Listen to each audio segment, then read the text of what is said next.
Having a nutritious breakfast sets you up for such a great day. Hi, I'm Dr. Libby, and I'm a nutritional biochemist with 25 years of clinical experience. So an ideal breakfast is something that sets you up with sustained energy across your day. So rather than a quick fix and having to zoom out and grab a coffee and a muffin or raid the biscuit jar at work, you want your brekkie to give you that lovely sustained energy across the morning. So an omelette is a great start. It has the eggs. It's so easy to chop up veggies and add it to that.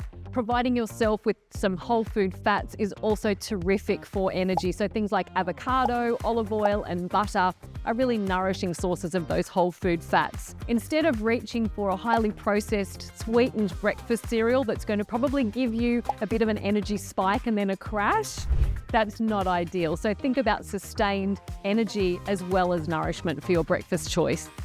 So if you feel like something sweet for breakfast, fruit is a lovely inclusion, or you might like to take some time on the weekend and make some muffins. So you could use almond meal instead of flour, you could add some nut butter to that, some blueberries. So the fruit just naturally sweetens those muffins. I think there's a lot of confusion right now about, am I supposed to eat breakfast when I first get up, or am I better to delay it?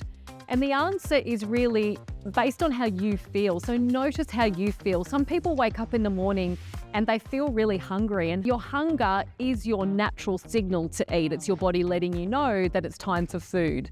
I worry sometimes when people delay breakfast to be too late that they're not giving their brain especially the fuel that it needs to do all of its wonderful work that it does across the day. For so many people these days, dinner is happening later and later.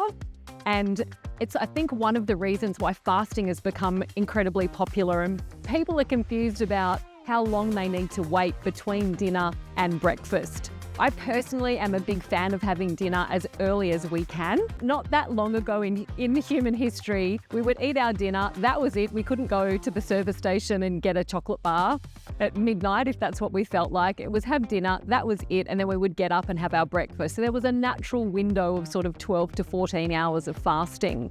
But now a lot of people are kind of being told they need to fast, and there's so much confusion around that. So the earlier we eat our dinner, the better, and then get up and enjoy your breakfast to set yourself up for a great day. For some people, if they skip breakfast, their body will give them some feedback that it's not actually ideal. They might start to feel a bit shaky or even anxious.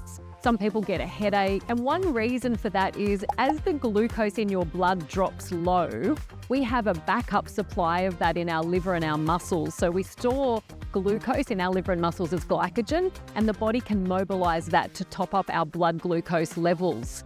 So one of the hormones that does that is adrenaline, which is essentially one of our stress hormones. And that's partly why it can lead us to feel a little bit shaky and a little bit anxious.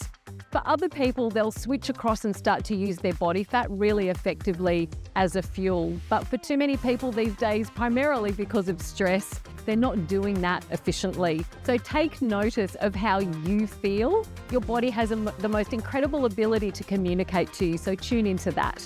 I personally am a poached eggs girl for brekkie.